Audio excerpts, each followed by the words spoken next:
Salam sejahtera. Isu hangat petang ini, PRN Johor, UMNO sudah berani derhaka titah Sultan Johor. Berita sepenuhnya. Sultan Johor Sultan Ibrahim Sultan Iskandar sebelum ini dengan tegas bertitah agar ahli politik berhenti berebut kuasa. Bagaimanapun nampaknya ia tidak diendahkan UMNO yang lebih mahu mementingkan kuasa dominan mereka.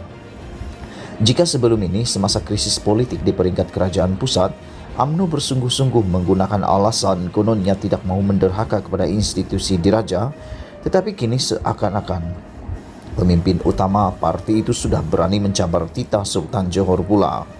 Untuk rekod, pada 10 Ogos tahun lalu, Baginda bertitah agar semua pemimpin mengutamakan kepentingan rakyat serta perpaduan ummah dan bukan demi kepentingan peribadi. Saya berasa kecewa apabila ada pemimpin yang mengganggu kerajaan dan berebut kuasa di saat rakyat dalam keadaan susah dan gelisah berdepan dengan wabak COVID-19 yang semakin membimbangkan. Sempena permulaan tahun 1443 Hijrah, hari ini saya menyeru kepada semua pemimpin Islam, terutama pemimpin bangsa Melayu di negara ini, supaya menginsafi bahawa segala kuasa pemerintahan itu adalah hak Allah. Dialah yang memberi kuasa kepada orang yang dikehendakinya dan dia juga mencabut kuasa pemerintahan daripada sesiapa yang dia kehendaki. Titah Baginda dalam satu kenyataan tahun lalu. Namun pemimpin UMNO waktu itu, khususnya Presiden Datuk Seri Ahmad Zahid Hamidi bersama gerombolan ahli parlimen MP bertindak mengabaikan titah tersebut, sebaliknya meneruskan rancangan menarik sokongan terhadap Kerajaan Perikatan Nasional pimpinan Tan Sri Muhyiddin Yassin. Kini UMNO sekali lagi mengambil langkah sama apabila meneruskan rancangan untuk mendesak supaya pilihan raya negeri Johor diadakan pula. Namun bagi Timbalan Presiden Persatuan Anak Melayu Johor PAMJ Najmuddin Mahmud, langkah UMNO tersebut sama sekali tidak wajar dan merayu kepada Sultan Johor agar tidak membiarkan rakyat dalam kesusahan akibat kerakusan ahli-ahli politik mengejar kuasa.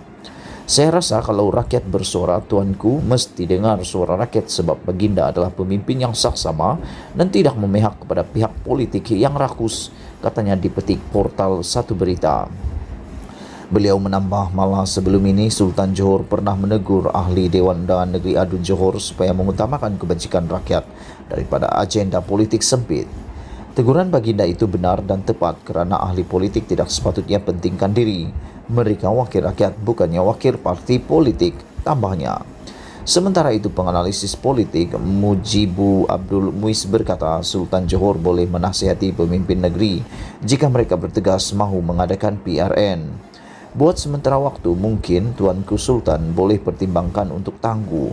Kalau kita tengok apa yang berlaku di Melaka, kurang jumlah pengundi yang turun mengundi, itulah yang boleh juga berlaku di negeri Johor, katanya ketika dihubungi Satu Berita.